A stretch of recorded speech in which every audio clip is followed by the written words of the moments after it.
Shalom, selamat pagi jemaat Tuhan.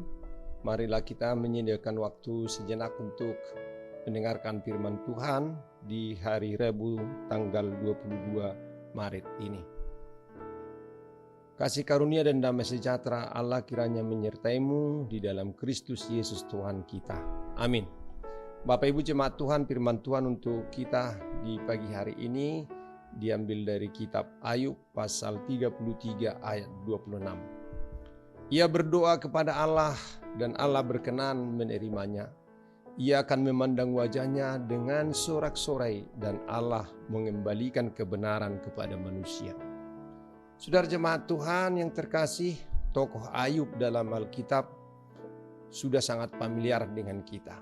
Cerita ini menceritakan tentang Ayub, seorang pria yang beriman kepada Allah yang mengalami banyak penderitaan dan kesulitan.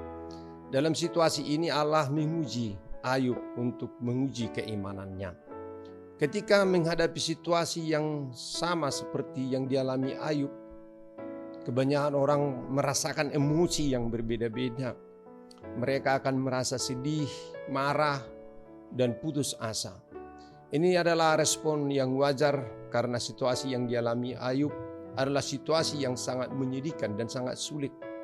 Bagaimana tidak, dulunya dia adalah seorang yang kaya raya.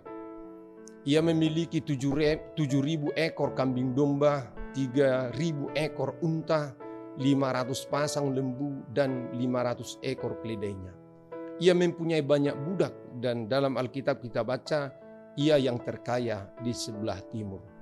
Namun dalam waktu yang sangat singkat, ketujuh anak-anaknya tewas, hartanya lenyap, dan ia menderita sakit penyakit selama 18 tahun. Di mana kita baca dalam Alkitab ia kena barah busuk dari telapak kaki hingga ke batu kepalanya.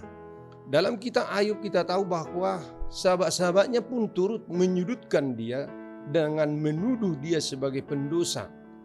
Dan semuanya itu ia tolak. Bahkan istrinya tercinta turut menekan dia dalam penderitaannya itu, supaya Ayub mengutuk dan melawan Allah dan akhirnya ia mati. Itu berarti bahwa yang terbaik menurut istri Ayub saat itu adalah Ayub mati. Saudara jemaat terkasih, bagaimanakah respon Ayub dalam penderitaan yang sangat itu? Ternyata yang pertama, dia tetap memuji Tuhan.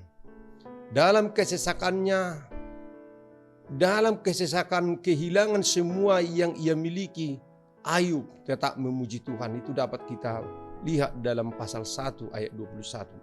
Yang kedua, ia tidak menyalahkan Tuhan.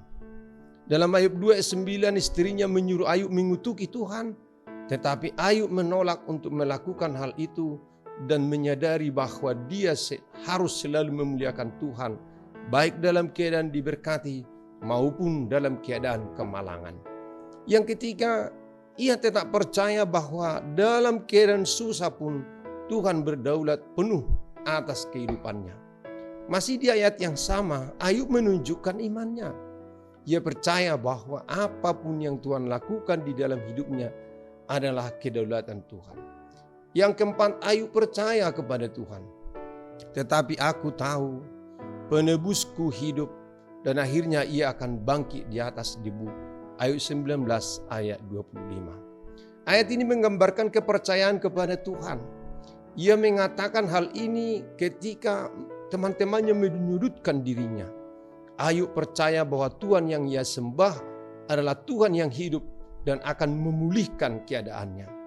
Jemaat terkasih, renungan kita hari ini adalah suatu kesaksian iman dari Ayub. Dalam kesalehannya ia adalah orang yang tekun berdoa. Doa adalah merupakan napas iman orang percaya. Saat berdoa kepada Tuhan itu menandakan ia beriman dan berpengharapan kepada Tuhan. Iman Ayub berkata bahwa Allah berkenan kepada setiap doa-doa. Saat berdoa ada hubungan personal dengan Allah. Saat berdoa ada komunikasi dengan Allah. Saat berdoa ada pencurahan hati. Saat berdoa menjadi sangat dekat dengan Allah. Saat berdoa ada perjumpaan dengan Allah, bertemu dengan Allah. Allah memandang orang yang berdoa sehingga Allah dekat dengan orang yang berdoa. Maka bertemulah wajah si pendoa dengan wajah Allah, muka dengan muka, face to face, penim el penim. Saat berdoa, para pendoa menemukan hadirat Allah dan mengalami teofani Allah. Perjumpaan dengan Allah adalah sukacita. Ibadah kepada Allah bukanlah hal yang sia-sia. Pemazmur dalam pasal 37 ayat 25 sampai ayat 26 berkata, "Dahulu aku muda, sekarang telah menjadi tua, tetapi tidak pernah kulihat orang benar ditinggalkan, atau anak cucunya meminta-minta roti. Tiap hari ia menaruh belas kasihan dan memberi pinjaman, dan anak cucunya menjadi berkat." Pada akhirnya dalam kesetiaan Ayub, ia dipulihkan. Harta-hartanya lebih dari apa yang dahulu ia miliki, malah menjadi 2 kali lipat. Kemudian ia memperoleh 7 anak laki-laki dan 3 orang perempuan. Alkitab berkata, di segala negeri tidak ada perempuan secantik putri Ayub. Saudaraku jemaat Tuhan, apapun yang terjadi dalam hidup kita, berdoalah. Bangunlah hubungan yang baik dengan Tuhan. Carilah wajah Tuhan. Pandanglah wajah Tuhan. Maka kamu akan bersorak-sorai. Allah akan mengembalikan kebenaranmu. Amin. Mari kita berdoa. Ya Allah Tuhan kami, pada saat kami berdoa, Engkau menyendingkan telingamu. Engkau mau mendengar siapa saja yang berdoa. Dan Engkau tahu apa yang terbaik bagi kami. Dalam kesusahan dan penderitaan yang kami hadapi, Tuhan tidak tinggal diam. Tuhan turut serta bersama-sama dengan kami. Dan Engkau tidak meninggalkan kami dalam keadaan susah maupun dalam keadaan apapun yang tengah kami hadapi. Sebagaimana Ayub, Tuhan harus mengalami ujian yang berat. Namun Tuhan menopangnya, memulihkan kembali, dan mengembalikan apa yang patut dia miliki, bahkan lebih dari yang dia harapkan.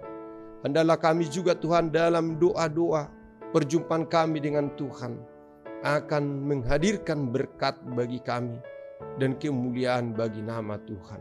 Terima kasih ya Allah Tuhan kami dalam Kristus Yesus Tuhan Juru Selamat kami yang hidup.